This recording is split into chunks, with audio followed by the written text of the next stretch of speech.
The day of my engagement party, just moments before we were supposed to exchange our vows. Every guest's phone lit up with a video of my illegitimate half-brother getting intimate with my fiancée. The ceremony ground to a halt. I looked down from the stage at my brother's smug grin and let out a long sigh of relief. Close call, I mouthed to him. Almost married the Larssons' little bastard. Engagement parties for the rich are always long, complicated affairs. I'd been shuffled around like a puppet for what felt like hours. And now, finally, it was time to exchange the marriage certificates.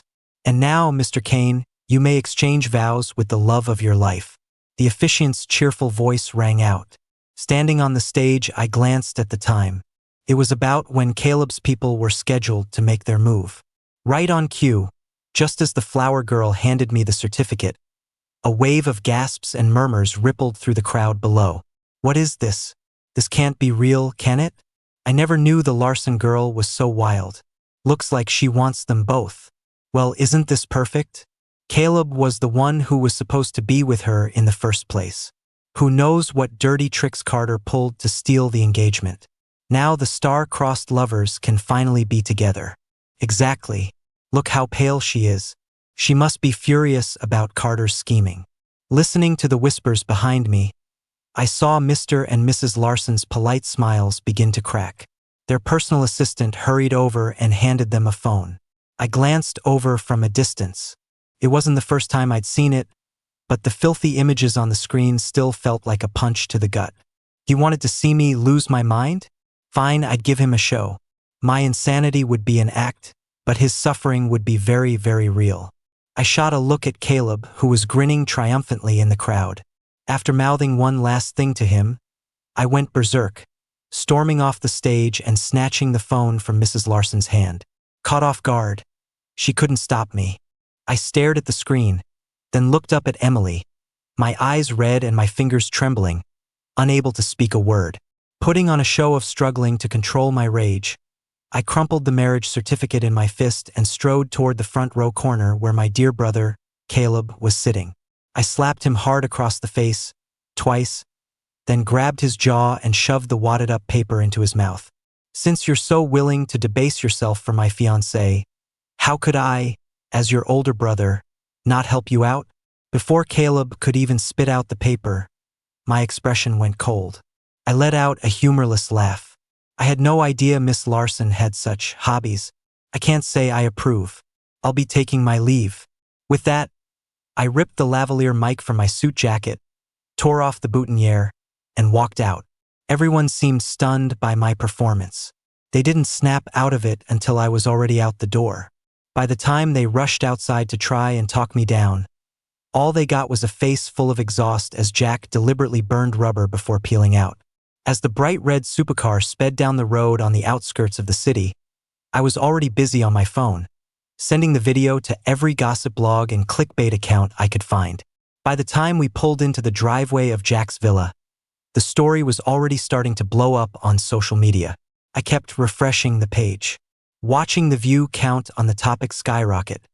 I could feel my expression twisting into an excited, distorted grin. Beside me, Jack swallowed hard. "Carter, man, you need to calm down," he said, a worried look on his face. "You're kind of scaring me right now." I took a deep breath and smiled at him. "Sorry, I'm just a little too excited." After reassuring Jack, my eyes went back to my phone screen. "Go ahead and marry Caleb," I muttered. "Can't wait." Then I turned off my phone, went into one of Jack's guest rooms, and passed out. After sleeping for what felt like a day and a night, I finally turned my phone back on. A flood of missed call notifications popped up on the screen, a testament to someone's impotent rage. The phone had barely been on for a minute before it started ringing. With Jack watching curiously, I answered. My mother's furious voice exploded from the speaker. "Carter Cain, you've got a lot of nerve. Walking out of such an important event like that. Get your ass back here right now. Who do you think you are, ditching the Larsson wedding?" I looked up at a picture frame I'd recently placed on a nearby desk and laughed softly. "You've got to be kidding me. Your precious younger son was the one who sent a video of himself with his future sister-in-law to every single guest. I just saw the video and was so overcome with grief that I collapsed. From what I can see, The story is spreading pretty widely.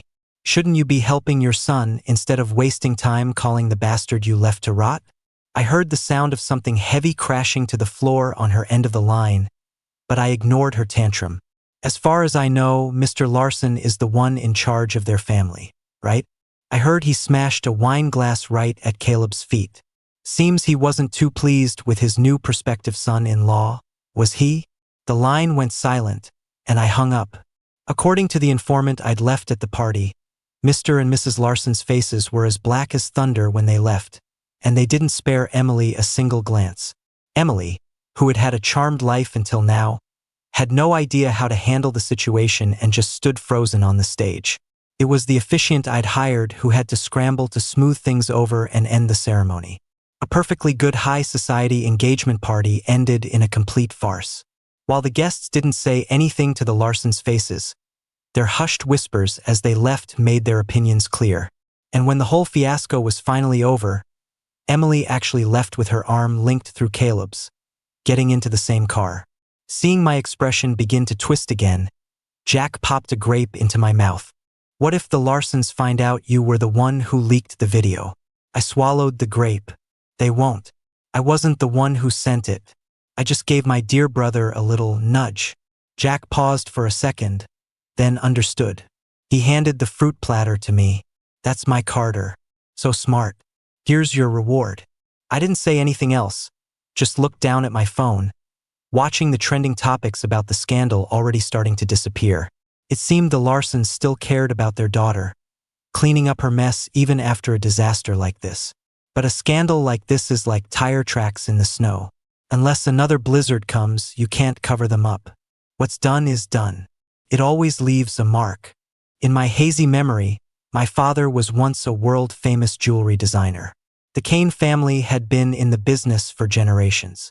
Although they had faced many setbacks, and by my father's generation only he and a few elderly uncles were left, Cain design jewelry was still renowned.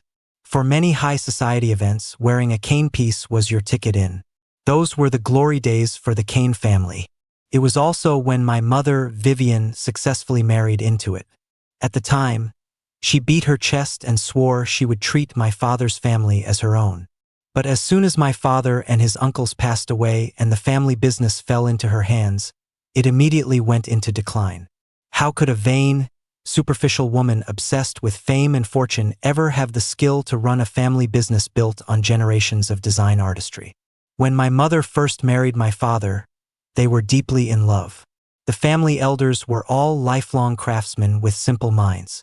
In her third year of marriage, Vivian took a lover and had my brother, Caleb. On my 15th birthday, I didn't get to see my father one last time. When I got the call and rushed to the hospital, Caleb threw a tantrum and held me up at the entrance, drawing a crowd that blocked my way. I kept trying to explain, but because of Caleb's crying and screaming, the onlookers wouldn't let me pass. I even knelt on the ground and begged them, pleading to let me go see my father, but they wouldn't budge. By the time the police arrived and finally cleared a path for me, I sprinted to the hospital room only to find that my father had closed his eyes for the last time just a minute earlier. Vivian stood off to the side.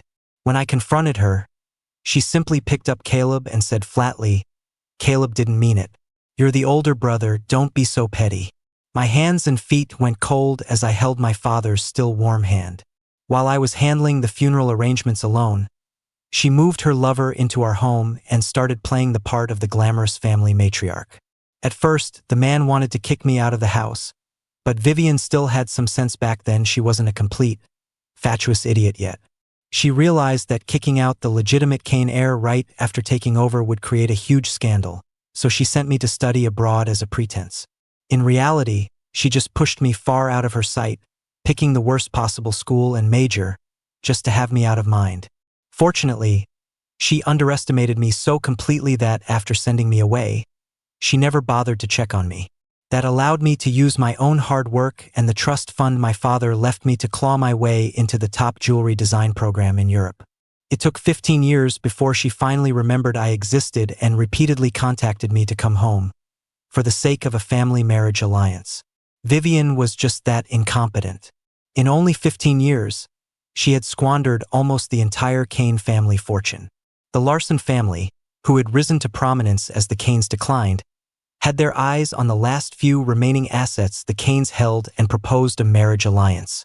But everyone in our circle knew that Caleb was just the son of a mistress who got promoted. The Larssons naturally looked down on him and specifically requested me. Having your daughter make a fool of herself at her own engagement party, then walk out in front of everyone with a man you despise, was practically forcing the Larssons to let her marry Caleb. I wondered how the notoriously proud Mr. Larsson would deal with his only daughter. After Emily and Caleb got into the car, the driver ignored her shouting from the back seat and drove them silently through the gates of the Larsson estate. Emily was forced by bodyguards to kneel on the floor in front of Mr. and Mrs. Larsson, who sat in stony silence. Even so, I heard that Emily, under all that pressure, still had the nerve to speak up. "Father, what's done is done. I can't let Caleb down. Why don't we just let him marry into the family? And what about Carter Cain?" Mr. Larsson asked, neither agreeing nor disagreeing. "Carter is nothing but a dog on the Cain family's leash. How can he compare to Caleb? Besides, Carter's been abroad for so many years, who knows what kind of life he's been living. He's probably not even a decent person anymore. The Larssons have no interest in someone like that." Mr. Larsson's hand, holding his teacup, tightened and tightened until he finally couldn't take it anymore and smashed the cup on Emily's head. "You idiot! How could I have raised such an idiot? The name Carter Cain alone is worth more than the entire Cain family. Their most valuable techniques are in his hands. Vivian is a useless hack, not worth a single hair on Carter's head. Let me be clear with you. My target was always Carter. His reputation in Europe is staggering. I thought you would at least do some research on your own fiancé, but I guess I gave you too much credit. As for him," Mr. Larsson glanced at Caleb, who was being held by bodyguards nearby, and rubbed his temples as if fighting a headache. "Throw him out. Something this ill-mannered has no place in my home." Caleb started to scream and shout, but a bodyguard stuffed a cloth in his mouth and threw him out the door. Emily wanted to say more, but Mr. and Mrs. Larsson were already standing up. "You have 1 week. If you're still thinking about that boy toy, you can get out of this family. Think about what you've done." Emily knelt alone on the cold floor, silent. Meanwhile, Caleb, thrown out of the Larsson estate, was causing a scene. The paparazzi, who had already smelled the massive scandal, had surrounded the estate and captured photos of Caleb's undignified tantrum. I just gave things a little push under Jack's name, and the story spread like wildfire. The Larssons were a wealthy family, but they didn't have deep ties to the media, so I wasn't afraid of them tracing anything back to me. Besides, plenty of people love to watch the drama of a wealthy family's illegitimate son. While I was away in Europe, Vivian had genuinely doted on her son. Many of the Cain family's jewelry designs were released under Caleb's name. They weren't his work, of course, but it was the path Vivian was paving for him. To take over the family business, Caleb inevitably had to make public appearances. Even though Vivian used her power to shower him with accolades, Caleb's shallow knowledge and ignorance would occasionally slip through the cracks. Usually, Vivian was there to clean up his messes, and onlookers, wary of the Cain family's power, were reluctant to dig deeper. But now, with such a huge scandal breaking, some curious people would naturally start paying attention. Caleb would post videos online and was often invited to shows, but his lack of substance had already drawn skepticism. People were already quietly questioning whether the designs credited to him were actually his. But these were just minor suspicions. To snatch the Cain family back from Vivian, I needed to do more. I had underestimated Emily's feelings for Caleb. A week after the disastrous party, the Larssons released a statement saying that the marriage alliance with the Cain family would still proceed. The stars of this new alliance were none other than the protagonists of the recent scandal. Caleb was probably still dreaming of marrying into a wealthy family.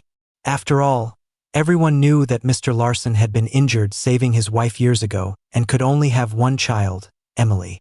But what many couldn't understand was why a powerful family like the Larssons would let a tainted heir take over their vast empire. I suppose my dear ally had already found a way to make contact with the Larssons. I wonder, was this socialite, so lost in her so-called love, ready for her fate as a disposable pawn? At that thought, I pulled out my phone and texted a question mark to an unsaved number. A period came back almost instantly. I turned off the screen.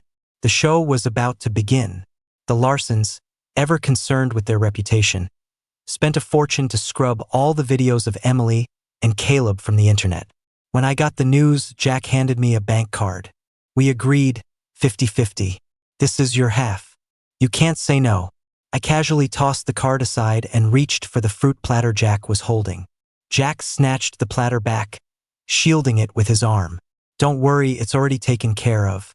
Stretching, I washed up and headed back to the small apartment I'd bought in the city. Not long after I got back to my little place, the doorbell rang. I opened the door to find Caleb standing outside, dressed impeccably. He looked nothing like the debauched figure in the video.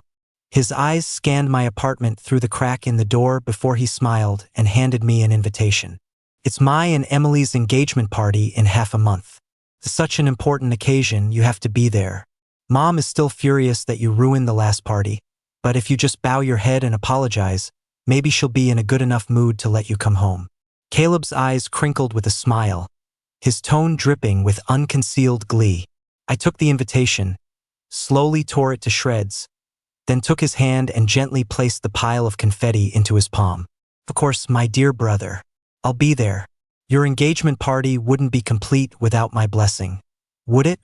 Something I said must have struck a nerve, because Caleb finally dropped his suave act. Don't get cocky, Carter. I invited you out of pity. What are you, anyway? A dog kicked out of the family. Soon you won't even be worthy of looking up at me, the future head of the Larsson family. He got so worked up he even tried to swing at me, but his punch was weak and pathetic. I caught his wrist easily and slapped him across the face. He stumbled and fell to the floor. I looked down on him. The future head of the Larsson family? In that case, I hope Mr. Larsson will be magnanimous and spare a lowly ant like me in the future. With that, I shut the door and walked smiling to the elevator. Just as the elevator doors were closing, I gave him a little wave. See you then. A few days before Emily and Caleb's engagement party, a rumor from an unknown source began to circulate. The Larssons' daughter, Emily Larsson, is not their biological child. The true Larsson heiress, who was swapped at birth, has been living elsewhere and has already built her own business. She has recently met with Mr. and Mrs. Larsson. Ms. Reed, your methods are as sharp as ever.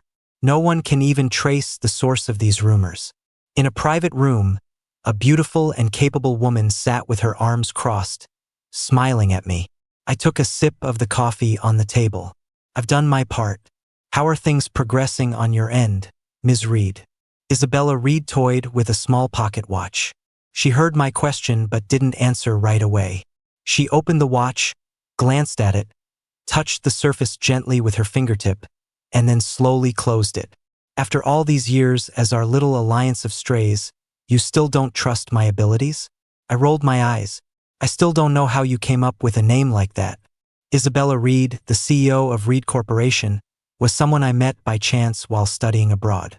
The first time I met her, she was also 15, recently adopted from our home country and brought to that city.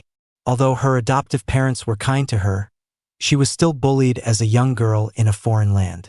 I had a little money back then and helped her out, and we became friends. We stayed in touch over the years but never discovered each other's true identities. It wasn't until a coincidence that I learned she was the child of Mr. Larsson and his first love. Mrs. Larsson, desperate to have Mr. Larsson for herself, had schemed to drive Isabella and her mother away. Mr. Larsson, cold-hearted, had let them be cast out onto the streets. When Isabella was 10, her mother died of despair.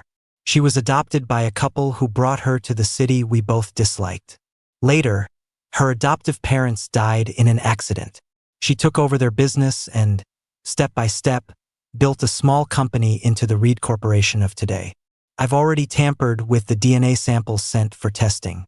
Make sure you dress formally when the show starts. Don't let all these years of hardship go to waste. I raised my glass to her. She drank hers in one gulp. We both saw a flicker of wildness in each other's eyes. Before the engagement party, 2 DNA test results were delivered to Mr. Larsson. He looked at the reports with a complicated expression. The moment he learned that his biological daughter, after being switched at birth, had managed to build her own empire and could now be reunited with him, the so-called Emily Larsson ceased to exist in his eyes. And the day before the party, I publicly announced that I would be joining ReedCorp.as the chief design officer, taking over all of their jewelry design matters. Mr. Larsson knew my reputation. With me as a bargaining chip, even if he still had doubts about Isabella, he had no reason to refuse such a massive benefit. Even if, in reality, Isabella might not be his daughter. So, at Emily's engagement party, neither of the Larssons showed up. Even the guest list was sparse. The entire event ended bleakly in a cold, empty atmosphere. Looking at the photos Jack sent me, I could see the ugly expression on Caleb's face at the party. His previous arrogance was completely gone. I stared at Caleb's ashen face through the screen. Don't worry, our game is just beginning. After the engagement party, Isabella and I met again to enjoy the spectacle of Emily and Caleb's downfall. Isabella sat on a swing on the balcony, gently swaying. I never thought the decisive CEO of Reed Corporation would have such a girlish side. She smiled and stood up from the swing. It's just one of the few memories I have left of my mother. My eyes fell on the pocket watch in her hand. On it was a picture of a beautiful woman holding a small child. She walked over to me and extended her hand. Shall we, my trial run fiancé? The next day, Reed Corporation announced that its CEO, Isabella Reed, was engaged to the legitimate Cain family heir, Carter Cain. The news sent Reed Corp's profile soaring, making it the talk of the town. In the public's eye, Reed Corporation, already an industry leader, had gained a red-hot design director who was now tied to the company for the long haul. After all, employees can leave, but people who decide to spend their lives together don't part so easily. I read the public commentary with a sneer. When I was young, my father used to describe his love for Vivian as something beautiful and perfect. Isabella's father had also once made many promises to her mother. But all those vows and oaths were nothing but fleeting bubbles, not worth mentioning. Shortly after the news of my engagement to Isabella broke, Reed Corporation, in alliance with the Larssons, began to target the Cain family business. I had long prepared a large portfolio of designs specifically to counter every product the Cains offered, from their standard lines to their custom pieces. Not a single style was overlooked. Because of my established reputation in Europe, selling these products was not an issue. Moreover, after Vivian took control, the Cain family's inherited craftsmanship had long since eroded, making them incapable of fulfilling high-end custom orders. And knowing Vivian's personality, she would never spend a significant amount of money on truly exceptional designs. In her eyes, that money was better spent on her own amusement. As the Cain family's market share was rapidly shrinking, concrete proof that Caleb had stolen others' designs and framed them appeared online, with victims even coming forward to speak out. To pave the way for Caleb, Vivian had attributed most of the Cain family's jewelry designs to him. Once the plagiarism scandal broke, the Cain product line was completely dead in the water. As Reed Corporation pushed the Cain family to the brink of bankruptcy, the Larsson family, at Isabella's suggestion, hosted a cocktail party. At the party, Caleb's face was grim, but he had to force a smile and toast us. After all, I had made sure to send him several copies of the rumors about Emily. There was no way he hadn't seen them. I looked him up and down and spoke with a smile. You look tired lately, little brother. Pale too. Are things at the Larsson estate not going so well? Caleb didn't respond, but his already dark expression grew even gloomier. Of course, his life with the Larssons was terrible.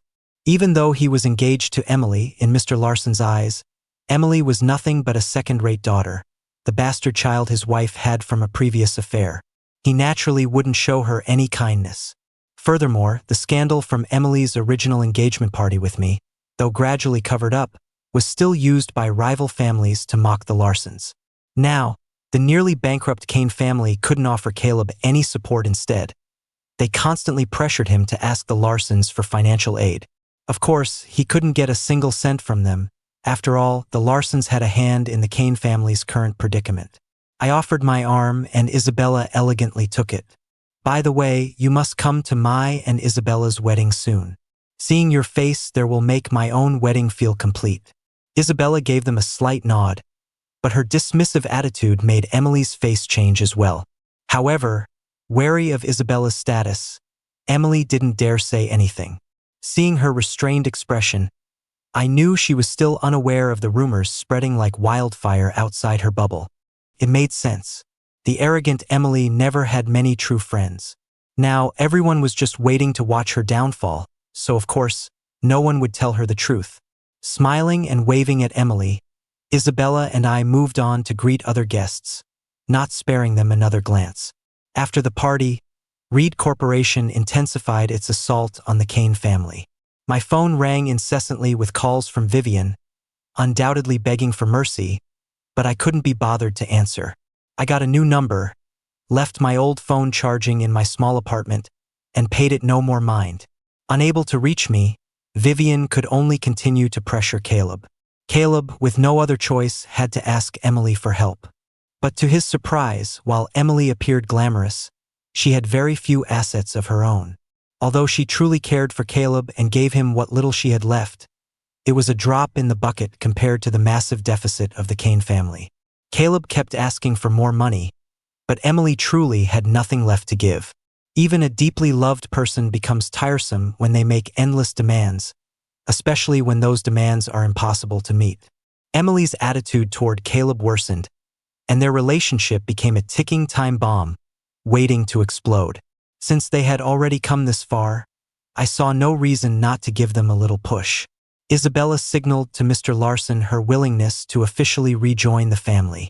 Overjoyed, Mr. Larsson immediately began planning a banquet.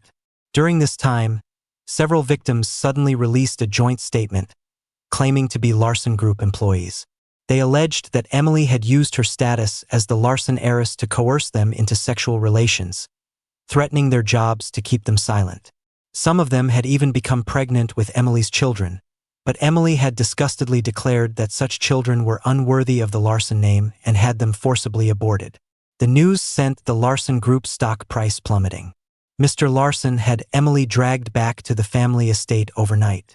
And how did I know all this so clearly? Because when the secretary reported it to Mr. Larsson, Isabella and I were sitting right across from him.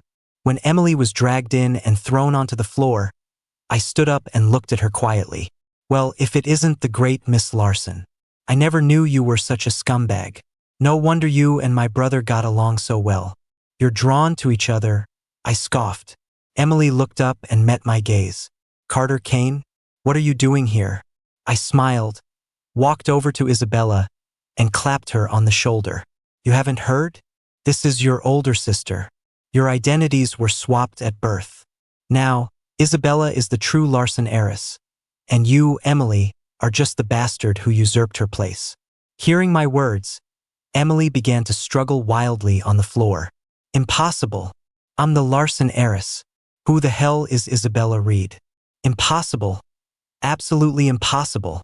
Mr. Larsson walked over with a smile and took Isabella's hand.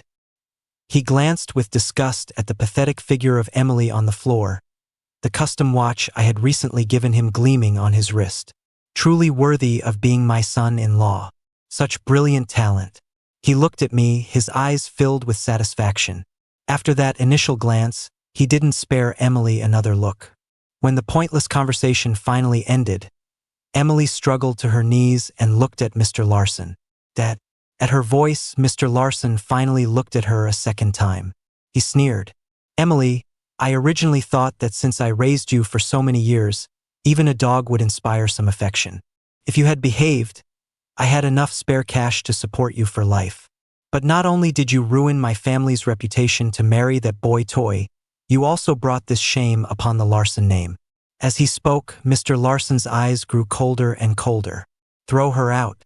I'll tell the world you died in a street racing accident abroad. I no longer have a daughter. A couple of bodyguards walked over, roughly hoisted Emily up, and carried her out the door. Throughout it all, Mr. Larsson chatted and laughed with us as if the person being dragged away was some insignificant object. not the daughter he had raised for over 20 years. It was true what they say about these wealthy families. Profit is all that matters. So-called affection is just material for idle gossip. After being thrown out of the Larsson estate, Emily vanished without a trace. After the banquet, Isabella officially took her place in the Larsson family, merging her Reed Corporation into the Larsson Group. The return of the true Larsson heiress, bringing with her a company of comparable size, generated massive attention. The Larsson Group's stock price soared, not only covering the losses Emily had caused, but also triggering a significant rally, perhaps because of the immense profit Isabella brought, or perhaps due to some sense of guilt. Mr. Larsson handed over the chairmanship of the Larsson Group to her. In truth, it didn't matter much to us. During the period of instability at the Larsson Group, Isabella and I had already secretly acquired a large number of their shares. Even if Mr. Larsson hadn't handed it over, it would have only been a matter of time before the company fell into our hands anyway. Under Isabella's management, the Larsson Group's stock climbed steadily. Even the board members who had initially been skeptical of her leadership came to accept her. To celebrate the recent expansion of the company, Isabella decided to host a party at the old Larsson estate, inviting business partners. Mr. Larsson naturally had no reason to object. While sending out the invitations, I noticed we were one short. Without a word, I took the invitation meant for Jack and wrote a different name on it. The party was a great success. Between intentional and unintentional toasts, Mr. Larsson drank too much. I gestured to a bodyguard in the distance, and one of them approached. "Sir is drunk. Please take him to rest." The man nodded and helped Mr. Larsson to his room. Isabella and I continued to mingle with the guests until a scream echoed through the hall. Mr. Larsson's secretary stumbled out of his room, followed by a blood-soaked, crazed-looking Emily. Who would have thought that the spoiled socialite, so absorbed in her life of pleasure, would plant her own people around her father? You have to hand it to the rich, they are all more cunning than the next. During the party, the head of the Larsson family, Mr. Larsson, was stabbed dozens of times and died from his injuries. The murderer was none other than his recently disowned daughter, Emily. After she was subdued, it was discovered that she was suffering from a drug-induced psychosis. And when the police searched the premises, they found Mrs. Larsson in the basement, her limbs broken, drooling and staring blankly at the ceiling.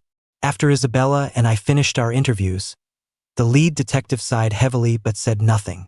The evidence showed that the person who had attacked Mrs. Larsson was none other than Mr. Larsson himself, in an act of love turned to hate. The turmoil caused by the deaths of the three Larssons was quickly suppressed by Isabella. The shareholders were already used to her leadership, and she easily absorbed the remaining Larsson assets. The day she fully took over the Larsson legacy, Isabella looked at me. "Is it time? Let's begin." Reed Corporation had already driven the Cain family into bankruptcy. As we had agreed, Isabella would help me buy it. Although I had enough assets to do it myself, I would need money for other things later. It was better to save where I could. After Emily was kicked out, Caleb had also cut ties with her and returned to the Cain family. After all, they weren't officially married and had no real bond. Once the Cain family went bankrupt, Vivian, who had always played the doting mother to Caleb, showed her true colors and began to beat and curse him. With some subtle nudging, Vivian started drinking heavily.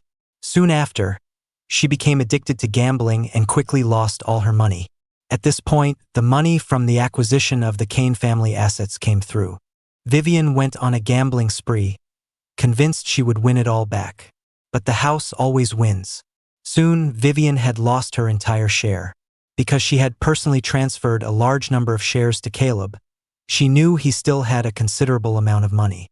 When she went to demand money from him, she found him in the middle of packing his bags, ready to run. Seeing this, Vivian flew into a rage and slapped Caleb twice. Caleb's father tried to intervene but was shoved aside, his head hitting the wall and leaving a long streak of blood. Seeing his father's grim state, Caleb was overcome with fury. He grabbed a knife that happened to be nearby and plunged it directly into Vivian's stomach. Staring at Vivian lying in a pool of blood, Caleb didn't even have time to check on the father who had been injured trying to save him. He just panicked and fled. But he was covered in blood and was quickly spotted, restrained, and reported to the police. When the police arrived, they found the two bodies in the pool of blood. Realizing Vivian was still barely alive, they quickly administered first aid and rushed her to the hospital. From a building across the street, I stared intently at the departing ambulance. Isabella reached out and covered my eyes. "Don't look." I calmed myself. "Later, put those two useless husks together. And make sure you hire a few capable people." When I received the call and rushed to the hospital, I heard good news. The doctor, with a grave expression, told me that Vivian had lost too much blood and was now in a vegetative state. She was conscious, her eyes could open slightly, but she would never move again. I took several deep breaths. The doctor, worried I might faint from shock, watched me closely. "Thank you. I'm fine." I looked into Vivian's hospital room. "Enjoy the next few decades of your life. I'll do everything in my power to keep you alive." I turned and left. I knew Isabella would handle the rest. After taking over the Cain family business, I found the long-lost craftsmanship techniques in the belongings my father and uncles had left me and managed to replicate them.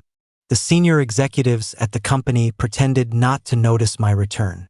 I just got rid of the few who had been the most troublesome and couldn't be bothered with the rest. Once things at the company had finally stabilized, I met with Isabella again. She extended her hand for a shake. "It's been a while, Ms. Reed.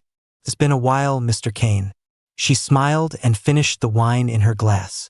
"Here's to a future with no more hate and no more love." I downed my glass of red wine in one go and walked away.